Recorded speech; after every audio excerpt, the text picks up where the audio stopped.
It's our very own Tai Chi master and instructor, Mr. Edwin Tan. Edwin, thank you so much for joining us today. Yeah. Hi Ben and hi Andrew. Thanks for having me today. Yeah, we are so excited to be learning from you. We're very today. excited, and he's very calm. He is very calm. tell. Unlike us, the Yeah. manic energy. You see how he just greeted you. Yes. Would you like to learn this skill? But yes, once again, we're very, very excited to have Edwin. I hope you guys are ready at home to practice alongside us, get a nice big space and get warmed up because it's going to be a very invigorating but also very relaxing session. Edwin, before we start, we got some questions for you actually. Yeah, actually, I always want to know, out of everything that you could have picked, why did you pick Tai Chi, and how did you go about picking it as a passion, as a thing? So my encounter with Tai Chi was really through chance. I hurt my shoulders a couple of years back when practicing Brazilian Jiu-Jitsu. Now that's a very vigorous and very forceful sport. So I hurt my shoulder, I had to find a way to rehab my shoulder. At the same time, I was also doing rehab treatment for my clients. So through sheer chance, I got to know some masters, and that's where I learned Tai Chi. And over time, I found that it's been a very holistic way to heal the body, not just the body, it also takes care of the mind. I love that, man. That's how you answer that question. I got a big question for you. I think when most people hear the term Tai Chi or think of Tai Chi, they picture Ang Mo Kio CC, and all the aunties and uncles practicing, and you're trying to get to your Long John Silvers, but then, but okay, that's everyone's, straight up stereotypical impression of what Tai Chi is. But today we're here to break that stereotype that it's just for old people. Can you help us, what are some misconceptions that people might have about Tai Chi? Yes. So it's not that Tai Chi is for old people, but many old people pick up Tai Chi at their advanced age. That's how the whole moniker of Tai Chi for old people came about. And also because there was a cultural exchange between China and US, and Tai Chi became very mass propagated. So it's like a workout or a style that is propagated to masses. Therefore, a lot of its essence became very watered down and very easy to pick up at the same time. I see, okay. But if we actually put to practice the essence of Tai Chi, it helps a lot with the mental stability, physical well-being. At the same time, it also keeps you in touch with what's happening in your body and mind all the time. Therefore, the younger you start, the more benefits you can reap. If you start at old age, you only have so many years to work with. But at a young age, you have this much more to work with. I love it. And you yourself have experienced these changes in your own body, your own mind as well. So we know it's coming right from the source. It's valid, legit information, not false information, not fake news. So without further ado, enough from us. We're going to get started on our Tai Chi session. We're so excited. I hope you at home are ready. You've got your mat out. You got your sweats on. You're ready to rock and roll. So Edwin, can we get started? Sure, let's get ready. Right. Let's rock. So members of the audience, if you are sitting at this point, I'd like to invite you to stand up. Take some time to stretch out your legs, stretch out your hands, or even the neck, loosen up your body. And once you are nice and loose, stand with your feet shoulder width apart and both feet angled to the front. It's important to stand in an anatomical square position because most times we are in balance. This leads to problems in the knees and hips as we age. So feet to the front, hands just beside the thighs and bend the knees slightly. At this point, bring your awareness to the bottom of your feet. Check your weight distribution at the feet. And also be aware of the tension in the thighs because most times in our daily life, we are only aware of the top half, or for some, even just the eyes or the head only. We've lost touch with the lower half of the body. And now slowly close your eyes. Take a breath in and out. Now bring your attention to your neck. Relax your neck. Relax your shoulders. Relax your arms and fingers. Relax your chest, stomach, relax your back, relax your legs, and relax your feet, letting the floor take the weight off your body.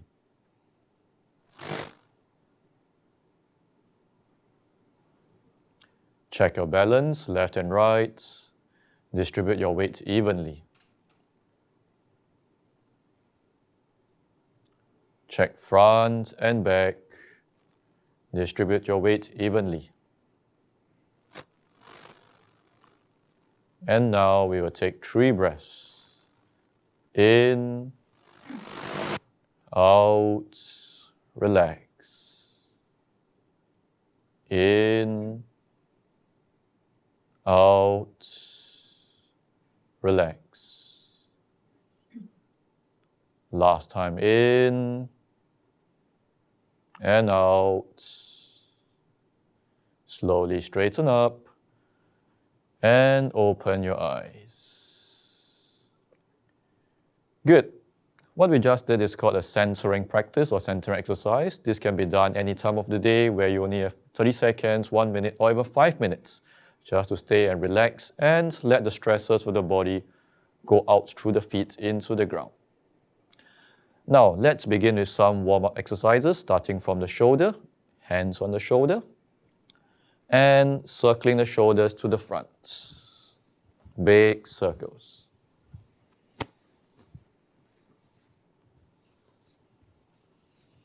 And circle back.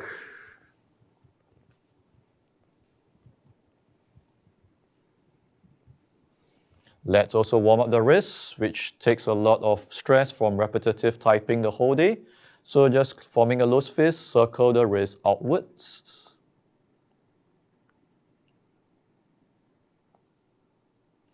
And circle the wrist inwards.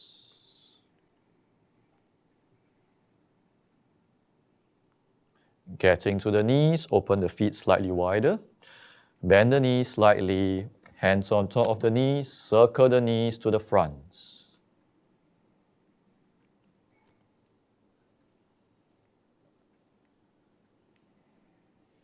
Circle to the back.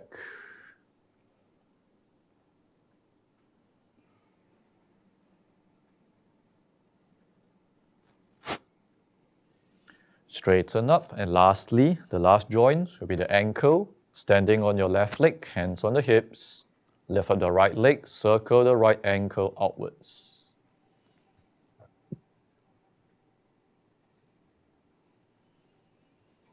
Circle inwards.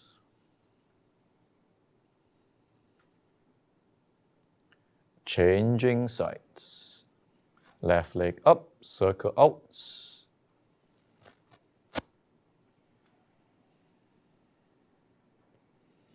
Circle in.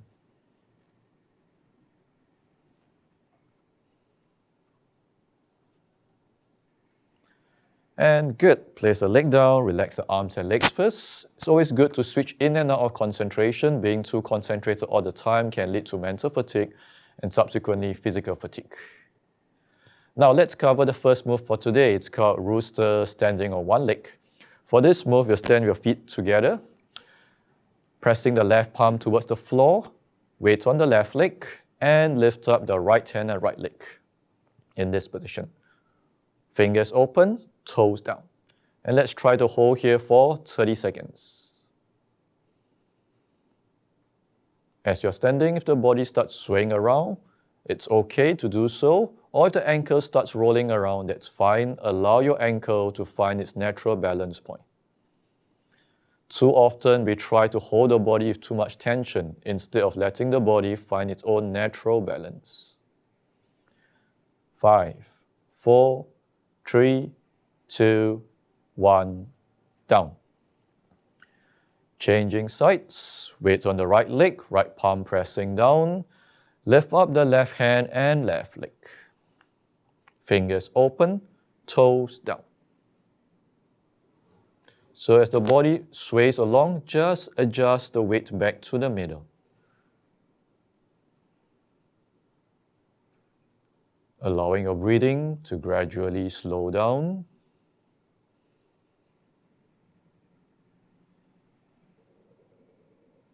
Ten, 9, 8, 3, 2, 1, and down. Slowly. Shaking out the hands and legs first, regaining that mental composure. Let's go for the second set. Once again, weights on the left side, left palm pressing down, lifting up the right hand and right leg. And up. Toes down, fingers open, and eyes looking far ahead. So if you have a wall, gaze towards the wall. Try not to look down, as that will affect your balance downwards. Look straight.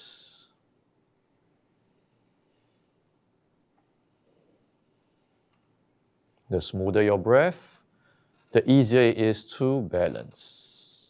If you start swaying, adjust your weight gently back to the center. And down. Breathe. Weights on the right palm pressing down, left hand, left leg, up. Now it's natural to have one side that is better than the other. For me, standing on my left, it's stronger. My right is not so stable. This is the natural imbalance of the body. So what that means, we should spend more time on our weaker side.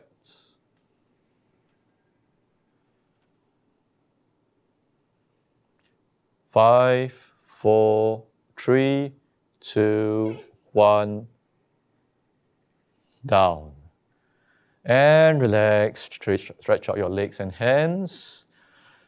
Next, we'll be doing repulse monkey. So how will we do this? Stand with feet slightly apart, legs straight or unlocking the knees up to you.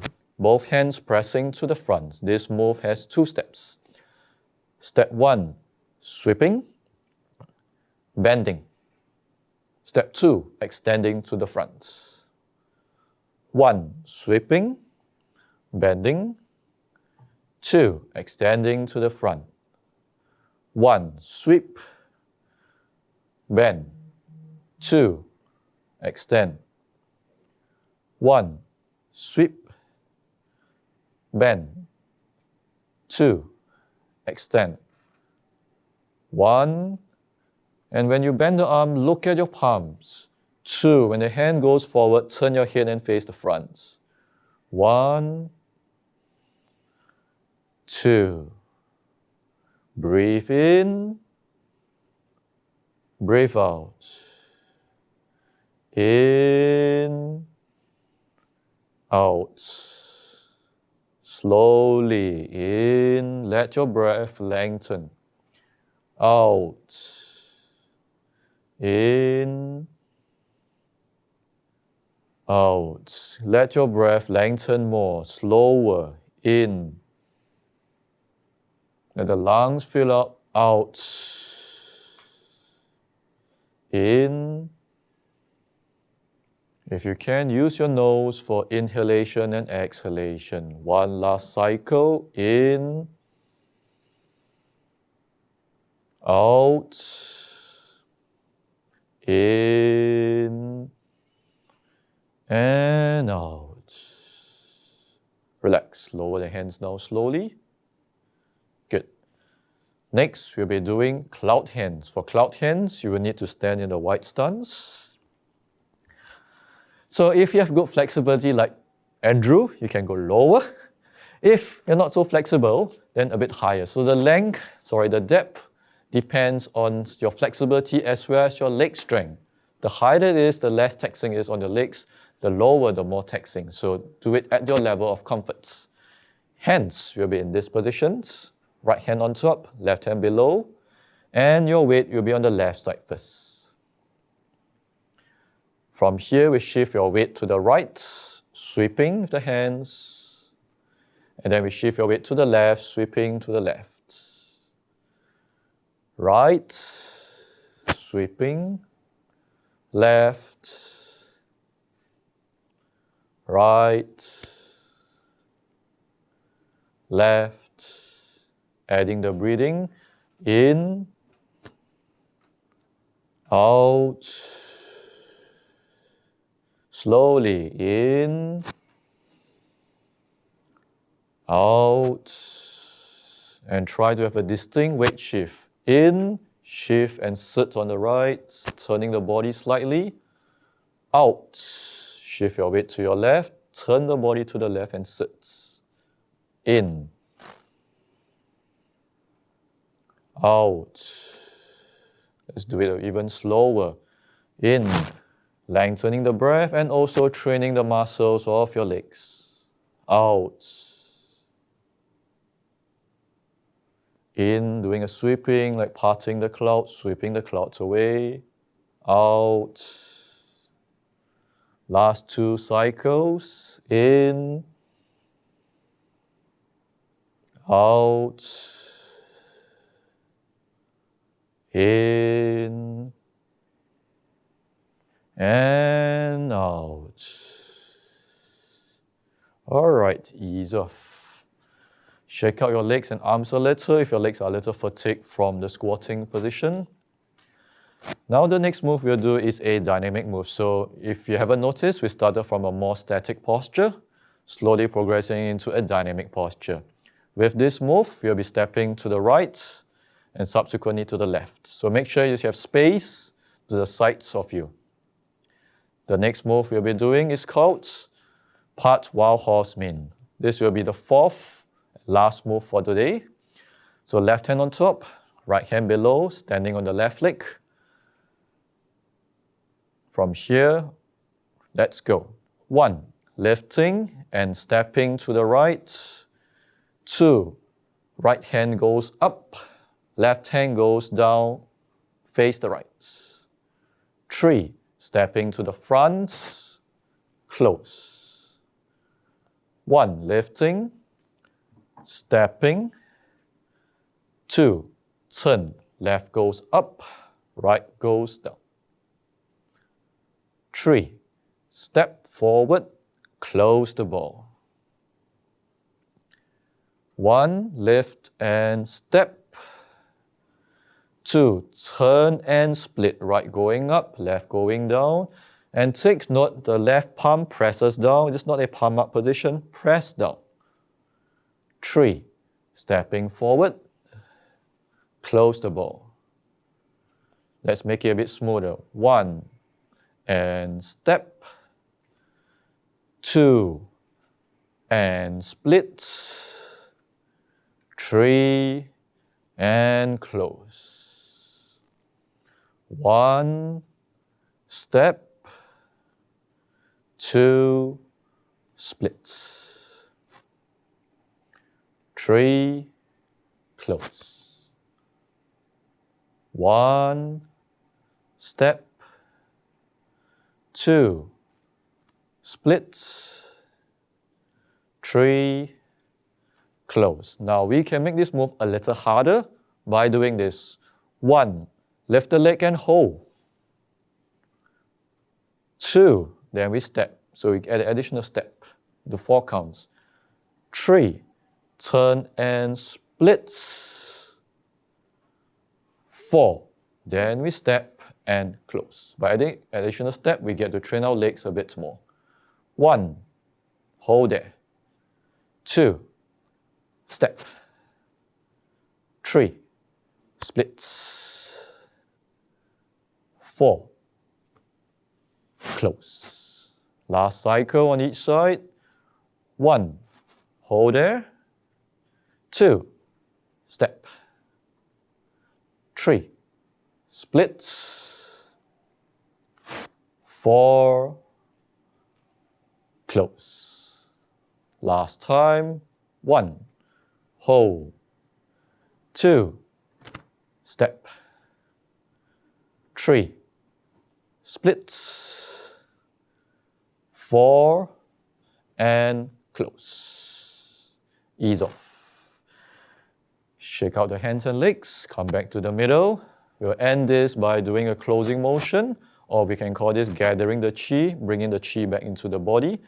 Hands to the sides of the body. Let's perform this anywhere from 5 to 10 times. Inhale and stretch. Exhale down the middle. In, let the lungs fill up, stretch.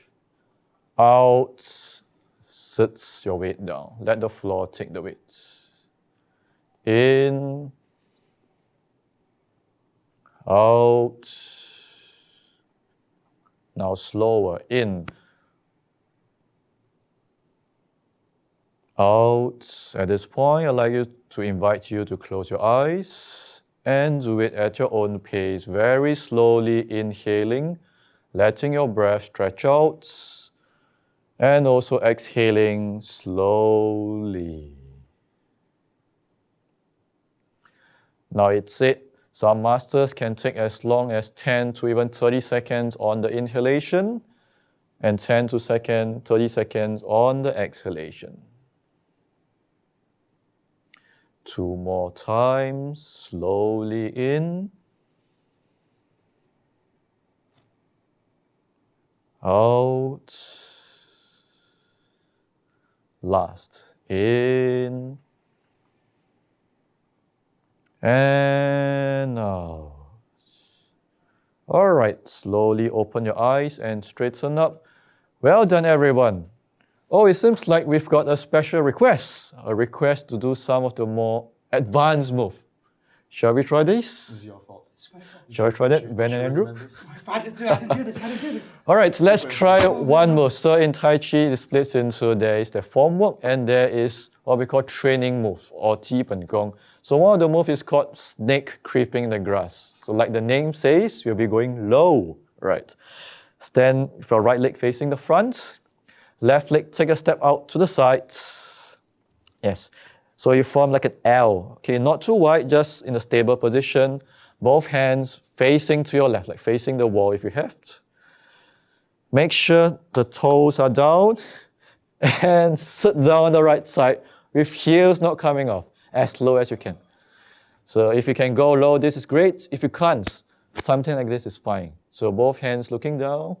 Both hands pointing straight ahead, eyes looking at the wall, looking far. Hold here for 15, 14, 13, 12, 11, 10, 9, 8, 7, 6, 5, 4, 3, 2, 1. Slowly ease off. Switch the feet around. So left goes in. Right goes out, and make your adjustments to your stance as necessary. Right. Both hands form like 2 arrows, point to the wall in front of you. Inhale, exhale, sit on the back leg. And once you get in position, look straight. We'll hold here for 15 seconds. 10, 5, 4, 3, 2, 1, and ease off. Slowly close the feet back together and shoulder width, and we should close one more time after quite a strenuous pose. So just 3 times, Ben and Andrew. Hands to the side of thighs. In and stretch slowly. Out. 1. In. Out. 2. Last time, everyone. In and out. 3. All right, well done, everyone. Well done, Ben. Well done, Andrew. We've come to the end of our Tai Chi routine. Hope you'll enjoy the session.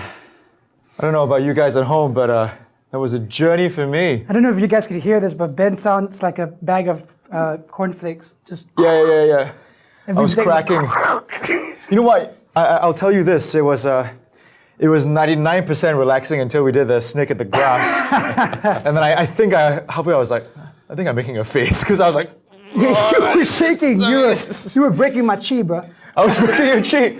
Well, thankfully, if you're at home, If you're at home. no one's really breaking your chi. But Unless thank you're looking you. at my right leg. Yeah, thank you so much, Anna. That is amazing. I'm feeling really good. I know like I'm sweating, I look like I'm dying, but I'm not. Fine. Andrew is tremendously fit and flexible. He's got Don't know what you're talking about.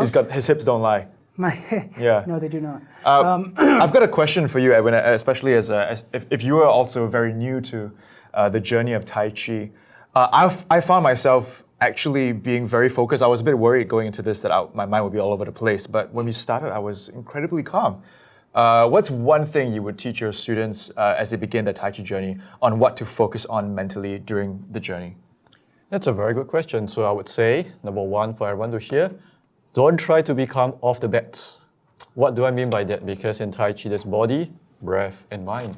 So it's like trying to be calm, but you're doing a dance. Like you can't get the first 8 counts, and then you're trying to be like, no, it's relaxing, it's coming. It's hard to do that. So get the movement first, get the choreography down. Once you get the choreography in place, then the mind naturally comes down to more subtle layers. So it's like taking your mind to focus first on the body, on the breath, and at the very last part, focusing on the mind itself. That's how the mind gets to more refined states of awareness. Great advice. Yeah.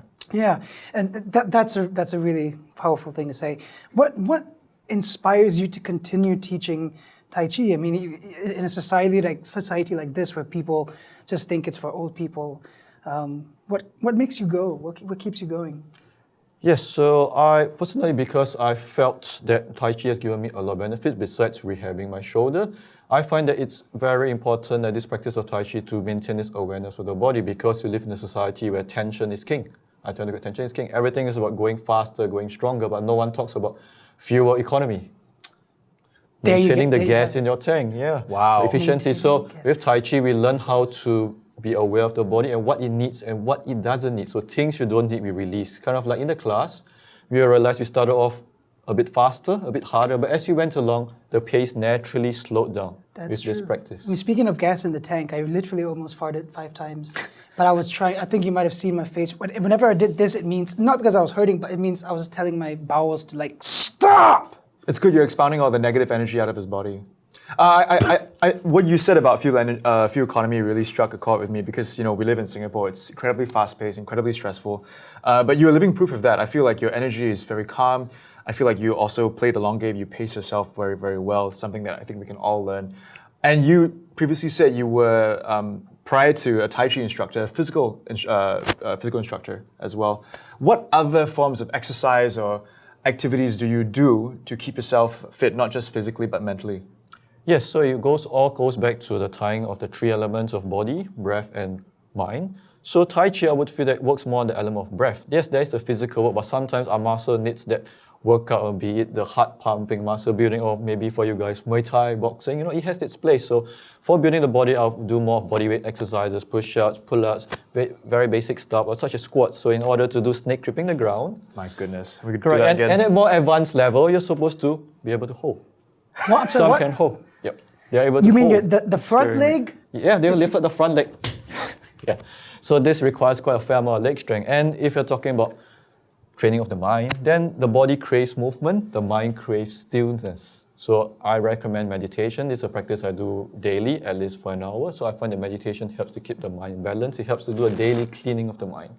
Man, I wish we could have you for like 5 hours or a whole day to give like a master class. Seminar, like a seminar. Constantly telling us about how and Edwin Education. On that note, thank you so much, Edwin, for joining us. We really learned a lot, and Drew's giving me the death stare. But honestly, you've been such a value add to our lives. I want to thank you once again for joining us. Thank you. I hope you have learned something.